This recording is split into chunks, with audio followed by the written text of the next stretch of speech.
Good morning, everyone. It's about 150 degrees, so we're going to try to keep this short and sweet for you. Welcome. So happy to have you here. My name is Wendy Saunders, and I am the Executive Director of the Capital Area Development Authority, and also, my band and also of the Capital Area Community Development Corporation, which in partnership with Cyrus Yosepi is building this project. So I want to give a shout out and ask our partner, Cyrus. Cyrus, sorry to bother you, to wave. Thank you for your leadership, your mentorship, and your friendship. This is the third project that we're undertaking with Cyrus, and I'll tell you, 3 for 3 is what I'm thinking, right? So we're really happy to be here today with no intended offense to our general contractor, Tricorp, who is also here in number. Financing affordable housing is more challenging than building it, and it takes at least twice as long. So after our lengthy endeavor to secure financing, we really felt like we deserved to celebrate. And after this very difficult year, we couldn't resist having an in-person event. So nice to see people in the flesh. And I'll tell you, some of you, this is the first time I met the council member in the flesh. And I'm not sure she looks exactly the same on Zoom, so we'll figure that out. Sonrisa is going to be a 58 micro-unit project located on this very tiny infill site. It is truly going to be a transit-oriented development located in the heart of the central city, just a few blocks from the state capitol, within walking distance to the 16th Street and Archives Plaza public transit stations. And building will have no parking. It will be equipped with a secure bike facility, sidewalk parking on the sidewalks, transit passes for all the residents. Do we have anybody from RT here that I can say hey to and thank you? They've been a great partner. And dedicated zip car space in the front of the building. Sonrisa will be constructed of cross-laminated timber, which is a sustainable building resource for those of you who aren't familiar. It's a really, not only is it sustainable and from renewable wood, but it's also stunningly beautiful. So it's an element that we're looking forward to. Most importantly, Sonrisa is going to be affordable to low and very low income households. And we all know that we cannot get enough affordable housing, especially in our challenged state of California. Construction starts next week, and it's going to take about 18 months, so please mark your calendars for November 2022, when I plan to have you all back here again and actually show you how the Murphy beds work. So it's going to be fun. My organization is fortunate to have a board of directors that's completely focused on our mission, which is to provide housing for all housing types within the capital area and to make sure this neighborhood is walkable, sustainable, clean, safe, and vibrant. So I'd like to introduce the members of my board to whom I'm totally grateful. And if you could stand as I introduce you, my 2 members appointed by the state of California are long-serving board chair Ann Bailey and Nick Abda. Our city appointees, Emily Bay Michaels and Randall Winston. I'm not sure if I saw Randall. And our board appointed member, Bob Lagomarsino. Thank you all. As I mentioned, financing these projects is no joke. And we wouldn't be celebrating today unless we had the full support of the state of California. First, from Governor Newsom, who signed an executive order in 2019 that calls for use of underutilized state-owned property for development of affordable housing. And honestly, when we read that executive order, it was kind of music to our ears. This is what we've been doing for years, and to have that level of policy support is just thrilling. We're extremely proud to be the first project to break ground under that executive order. And I'm really very pleased to introduce, representing the governor today, Secretary Lourdes Castro Ramirez. Secretary Ramirez is Secretary of the California Business, Consumer Services and Housing Agency. She oversees currently 11, soon to be 12 state departments, is responsible for expanding affordable housing, developing comprehensive solutions to end homelessness, protecting consumers, and guarding Californians' civil rights. Quite a portfolio. Secretary Ramirez worked in the Obama administration, and she was president of the San Antonio Housing Authority and served as director of the LA City Housing Authority. She was appointed by the governor in March of 2020. Please welcome, join me in welcoming Secretary Castro Ramirez. Yeah.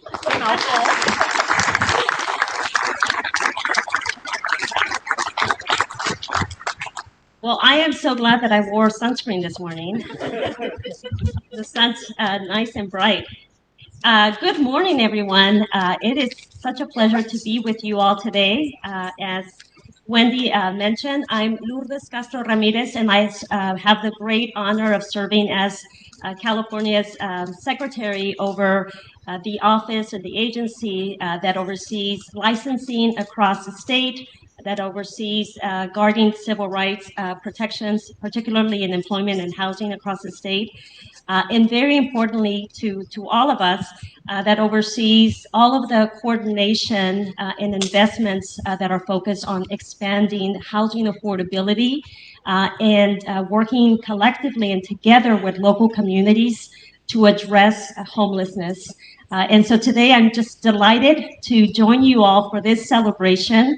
As Wendy mentioned, the first groundbreaking in a state excess site, nearly 2 years after the governor issued the executive order calling for really a focus on how to leverage the state's underutilized lands to address something that we all know is important and significant to all of us. I'd like to start off with acknowledging a few key members that are with us, and of course want to acknowledge Councilwoman Katie Valenzuela, who I just had an opportunity to meet, and we were both commenting on how maybe we should not have worn jackets. Great to meet you, Councilwoman. Also, I'd like to acknowledge our Deputy Secretary for Housing for the state, Lynn Von Koch-Lieber. If you can please stand to be recognized. Deputy Secretary for Communications for BCSH, Russ Heinrich. There he goes, here to the right. Of course, we have a number of members from our really amazing Housing and Community Development Department, starting with Director Gustavo Velasquez, who you will hear from in just a moment. And then our partners from the Department of General Services within the state family, who really have been partners in this effort with all of us. So on behalf of Governor Newsom, who couldn't be here today, but he knows that this event is happening, he sends greetings and congratulations. He is so proud to see that we're breaking ground on this site. As Wendy mentioned, the location of this site is ideal for the families and the individuals that are going to have an opportunity to call this place home. It's a walkable neighborhood. It is a neighborhood that truly has cohesion, and this project will be sort of integrated right into the fabric of this overall community. And I just want to spend just a couple of minutes tracing sort of the history that led us to this point, because I think it's important just to acknowledge how we got here. So on January the 7th of 2019, just a week and a day after being sworn into office, the governor issued his 6th executive order, and the first executive order with a focus on housing.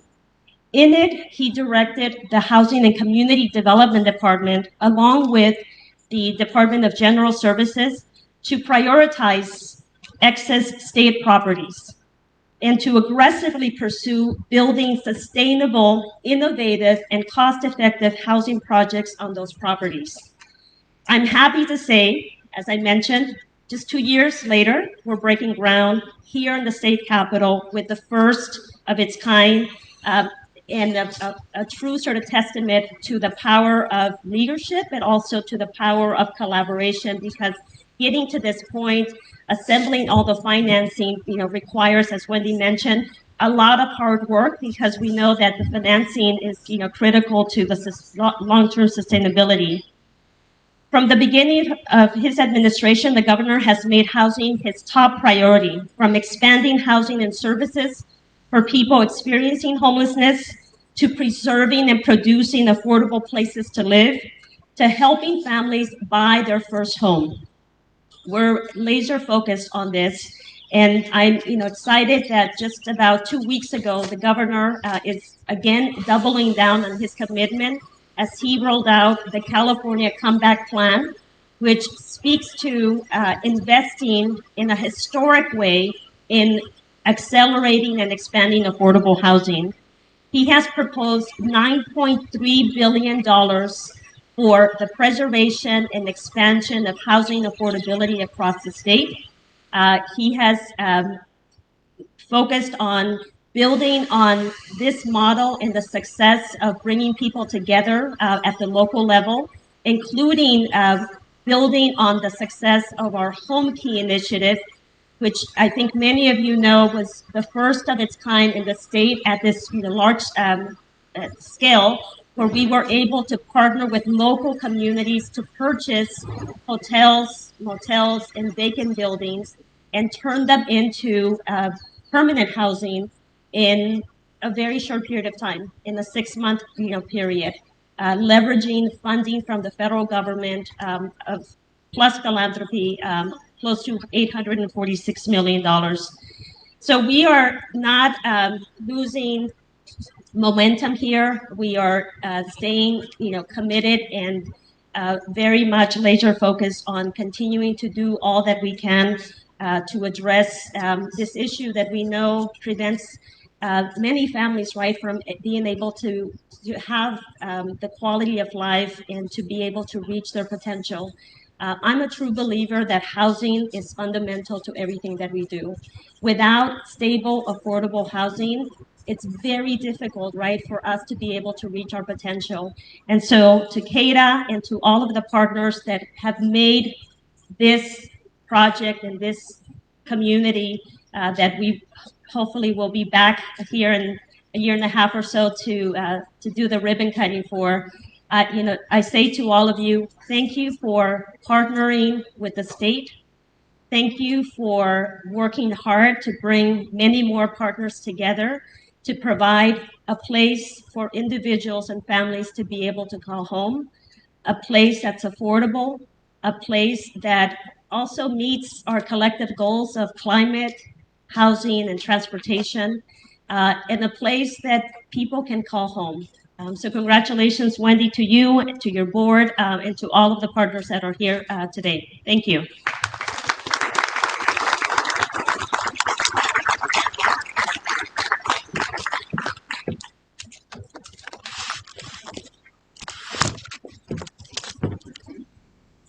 Thank you, Secretary. And you mentioned DGS, and I just want to underscore what an important partner they have been to us. Jason Kenny, who's here today, Jim Martone, who couldn't make it, but who's our go-to guy, and you guys have all been so wonderful, so thank you very much.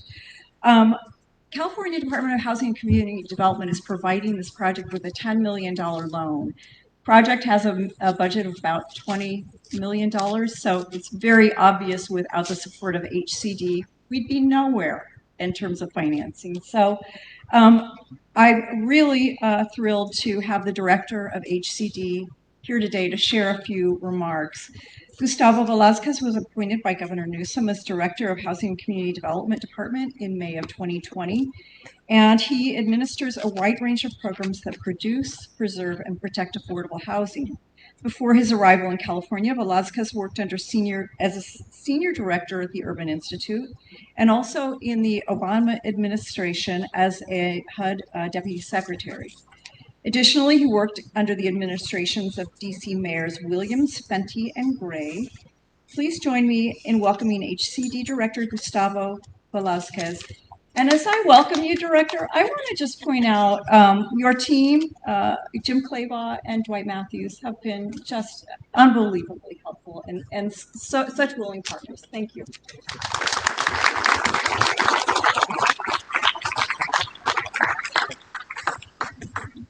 All right. Good morning, everyone. So I did take my jacket off. I had to.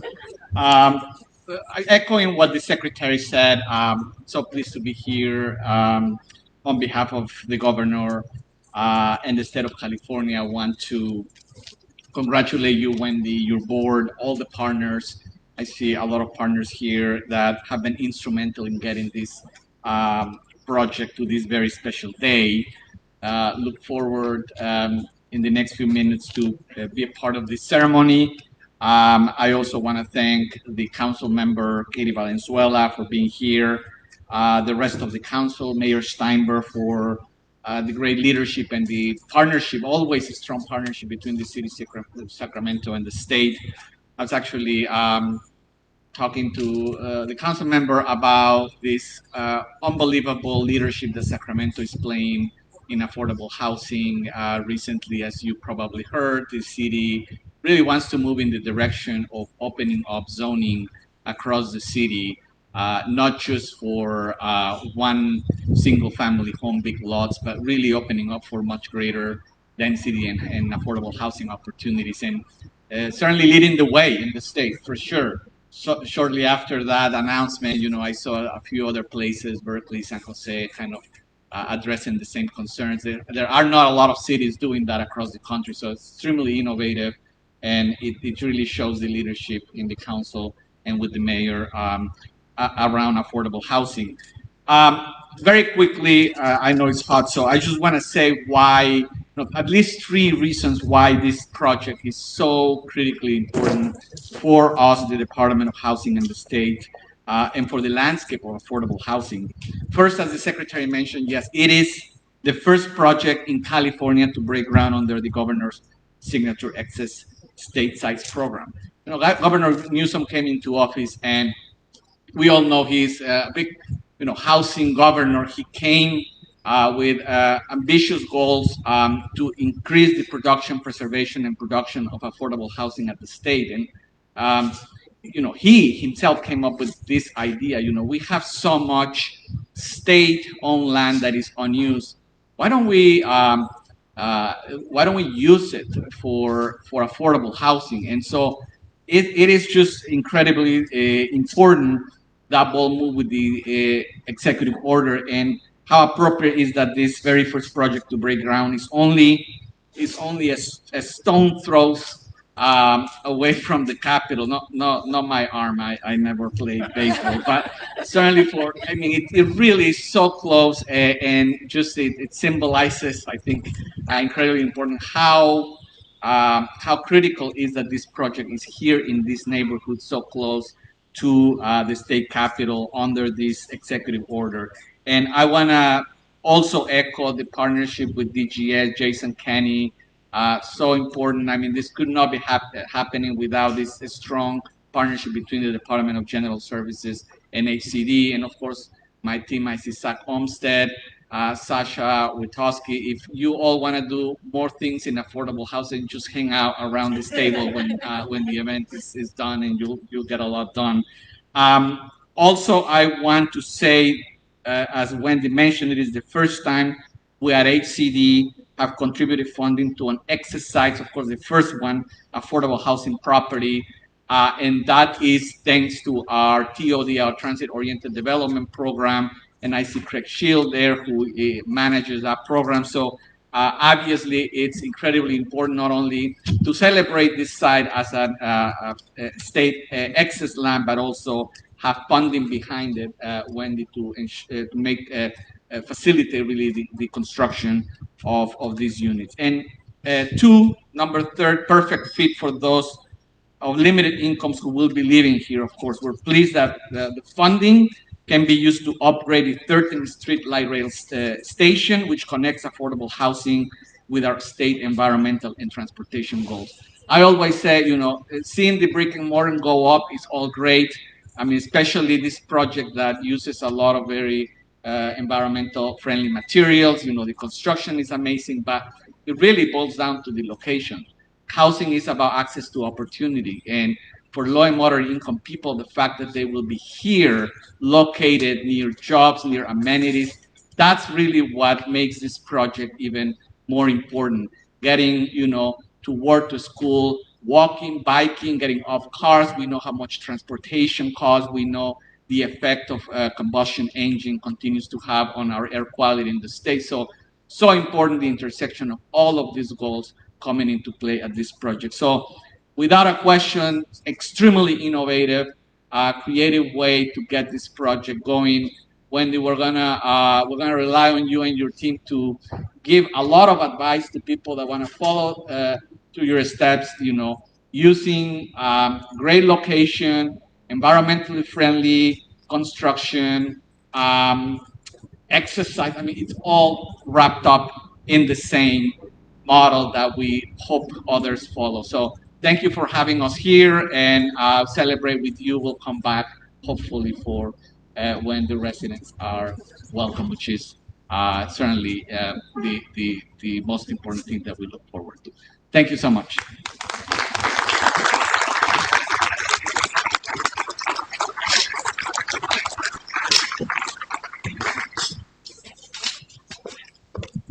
Last year, the city of Sacramento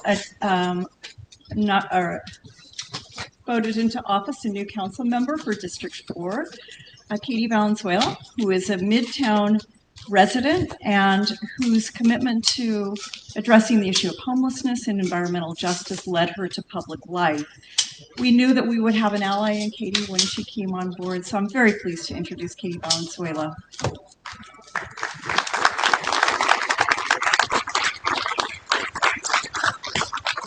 Good morning, everybody. This is only my second public event in the 5 months that I've been sworn in, and let me tell you that I've learned a valuable lesson about wardrobe choices today, and will not be making this mistake again. But thank you so much for having me here. I have to first start off where Gustavo left off with the city's moves, and to tell you that we're only really as smart as our staff, and there's a couple of them out here today, and I just want to point out Leslie, who's there in the middle, and Danielle, who was over there. Where'd she go? There she is. Okay. We have some brilliant folks, a lot of women who are very brilliant that I'm around, and I'm very lucky. We're very lucky that they're here. I always said during the campaign that if any city can figure out the housing and homelessness crisis, it's Sacramento. And I don't just say that because I was campaigning and trying to make everybody feel good. It's because I truly believe we have the partners and the land and the resources here to figure this out. And we are so lucky to have an administration, a governor, a team at the state who is willing to partner with us as the capital city to figure this out. We are truly blessed to have an organization like CACDC. Can we all just say that for a moment? Like, can you imagine not having CACDC in Sacramento? We will be a worse off city for it. And partners like Mr. Yousefi who are willing to think outside of the box and make this sort of thing happen. It's just incredible. We're so blessed. And not just to build affordable housing, right? What I love about this project is that it's going to be so beautiful, that there's attention to the details, to the materials, to the artwork that are going to be incorporated into this building, because affordable housing is a part of our community too. And when we make it beautiful, we're really just setting up the residents and the whole community to thrive. As Wendy said, homelessness has been a huge priority for us, and we worked really hard to get safe grounds and to try to get things moving so folks can be stabilized off the street. But what we've been missing are these exact units, are the units that folks can move into when they're ready, or the units that keep someone from becoming homeless when they're starting to lose income and entering crisis. This project is going to change the lives of so many people and so many families and community members that are attached to those people. So I'm truly blessed to be able to be here at the beginning of my term, and I can't wait to see it completed. Thank you all so much.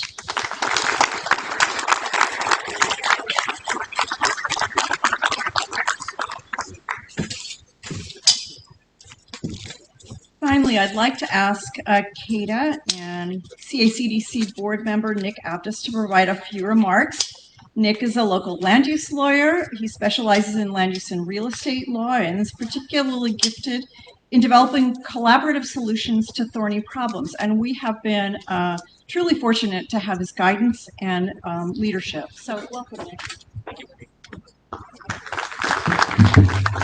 All right. Thank you, Wendy. And Councilmember Valenzuela, you're going to be a hard act to follow. Brevity certainly is a virtue, so I'll scuttle my my summary. I told Mr. Lagomarsino the rise and fall of the Roman Empire by giving in 30 minutes. I will spare you that today. So thanks again. It's really nice to see everybody. outside of a Zoom call. In fact, I'm meeting a lot of folks for the first time in person, so it is really a relief. So I'll take a little bit of sunshine, and it'll be 5 o'clock soon.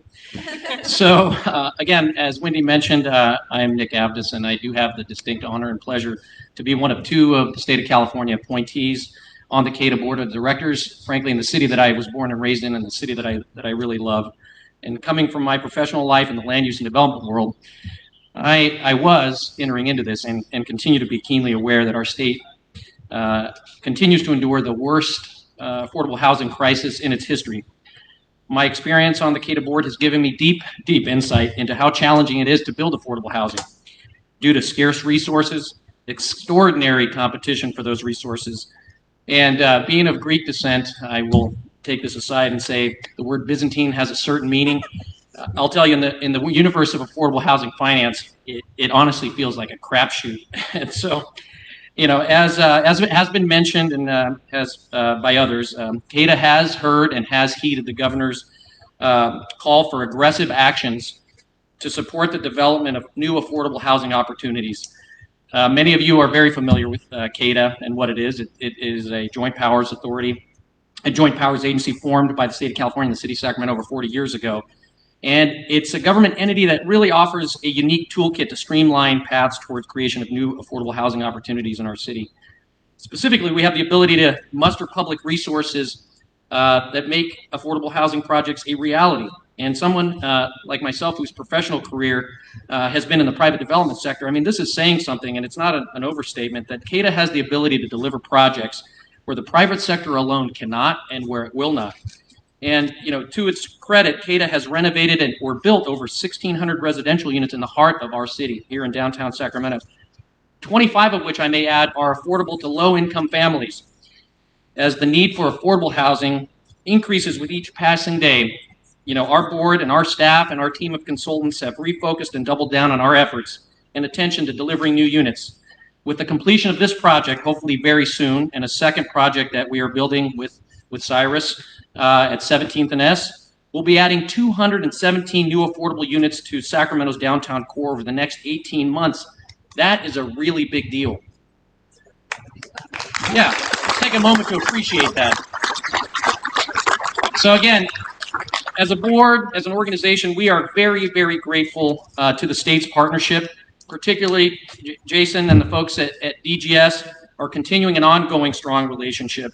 You know, as we look beyond this project, CACDC stands ready and willing and able to muster its unique resources, the ability to streamline processes and lead times that traditionally are needed to bring concepts to reality, at least in this market. And at CACDC, we continue to lead by example.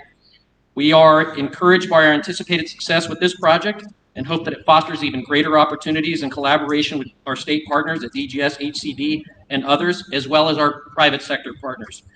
With these strong and ongoing relationships and partnerships, we at CACDC look forward to building more housing and doing our part to attempt to respond to the issues of providing more affordable housing for those in need in our community. So thank you again for being here today. To the men and women of CACDC who are on the front lines and in the trenches, and thank you for your tireless work and effort to make this project and others a reality. As Katie said, or Councilmember Valenzuela said, CACDC really is a special gift to this region and this city, and I don't think there are a lot of folks outside of these circles that may understand or appreciate the great value that it does serve for our community. So today is really an acknowledgement of these efforts. They can work. Let us take a moment to appreciate it, to celebrate it, but most importantly, to learn from it and move forward with deliberate focus and purpose to new opportunities for the sake of our community, for the sake of our neighbors, for the sake of our city, and for the sake of our state. Government can make a difference, and this is a perfect example today. Thank you very much. Look forward to some shade. Thank you.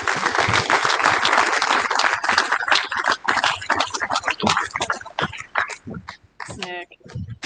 So, in conclusion, over the last 4 months, as we struggled to pull the pieces and parts of this project together, my constant refrain has been, why is this so difficult and what kind of crazy people do this? So, in that regard, I'd like to introduce a few crazy people on my team. Tom Kiger, our project manager, who is smart enough to wear a hat today. Renee Funston, our development manager, who has 1,000 balls in the air at any given time. Renee. The hardest working lawyer in Sacramento, Amara Harrell. I don't think she gets to sleep anymore. And her partner and our general counsel, Jeff Mitchell. And not last and not least at all, the indomitable lawyer and pro forma master, Patrick Sablehouse, and his capable team. Pat. Also a shout out to Noah Painter, who is the backroom performer guy. Thank you all. I'd like to thank our musician who, after I stop talking, you'll get to hear of. I think it's going to be more pleasant than listening to me, Dinorah Klinger, and our artist, Franceska Gamez. I hope you enjoy their work. And finally, Karen Eula, who is so wonderful pulling these events together. Thank you, folks. Have a great day. We have lunch, too.